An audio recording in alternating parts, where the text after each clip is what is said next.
Kita beralih ke informasi lain, Saudara. BPJS penerima bantuan iuran atau PBI dinonaktifkan. Sejumlah pasien tidak bisa mendapatkan pelayanan kesehatan.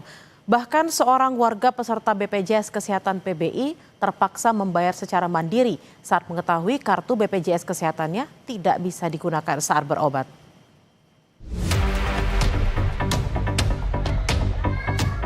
Akibat BPJS penerima bantuan iuran atau PBI dinonaktifkan, sejumlah pasien tidak bisa mendapatkan pelayanan kesehatan.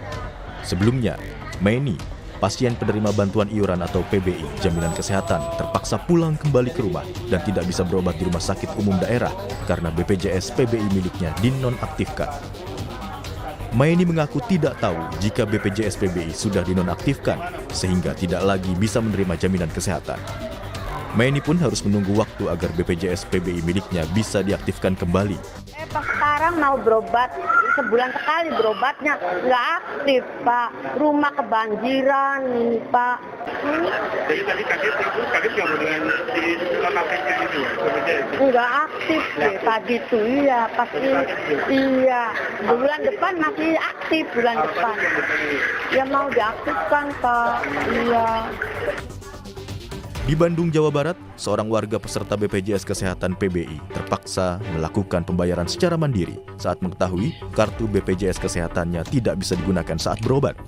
Terakhir kali dirinya menggunakan kartu BPJS Kesehatannya pada November 2025 lalu. Sempat nanya kenapa nggak aktif, ya ini katanya udah lama nggak dipakai, jadi nggak aktif. Kalau yang anak saya gitu. Alasannya gitu, udah lama nggak dipakai, nggak aktif. Oh, terus akhirnya berobatnya gimana deh? Berobatnya jadi bayar. Oh, jadi bayar. Jadi bayar ke puskesmasnya. Iya, sekarang jadi bayar 15.000. 15.000. Iya. Senin lalu, saat rapat bersama DPR, Menteri Sosial Syaifullah Yusuf menegaskan pemerintah tidak mengurangi jatah penerima BPJS Kesehatan, penerima bantuan iuran atau PBI. Namun, Mensos mengakui masih banyaknya persoalan salah sasaran dalam program ini. Mensos bilang, sebanyak 54 juta penduduk yang berhak belum menerima PBI. Untuk itu, Kementerian Sosial akan melakukan perombakan dalam penyaluran penerima bantuan iuran jaminan kesehatan agar tidak ada lagi yang salah sasaran. Bansos maupun subsidi sosial itu tidak tepat sasaran. Data Dewan Ekonomi Nasional menunjukkan misalnya program PKH dan bantuan sembako yang melalui Kementerian Sosial itu ditengarai 45% tidak tepat sasaran. Direktur Utama BPJS Kesehatan Ali Gufron Mukti menjelaskan, BPJS Kesehatan tetap berfokus menjaga akses layanan kesehatan. BPJS Kesehatan berada di sisi demand, bukan supply layanan kesehatan. Ini BPJS itu tugasnya umumnya adalah di demand side-nya. Sedangkan supply side itu bukan BPJS. Ini orang yang sering salah.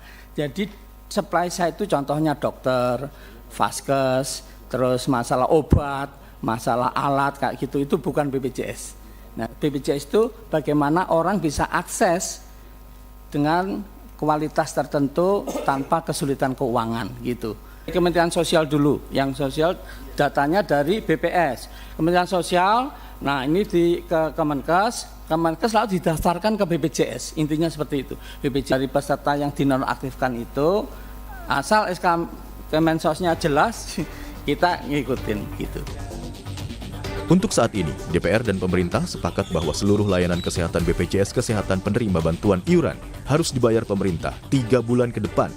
Kesimpulan ini diambil setelah kisruh penonaktifan BPJS PBI terhadap sejumlah peserta. Tim Liputan, Kompas TV.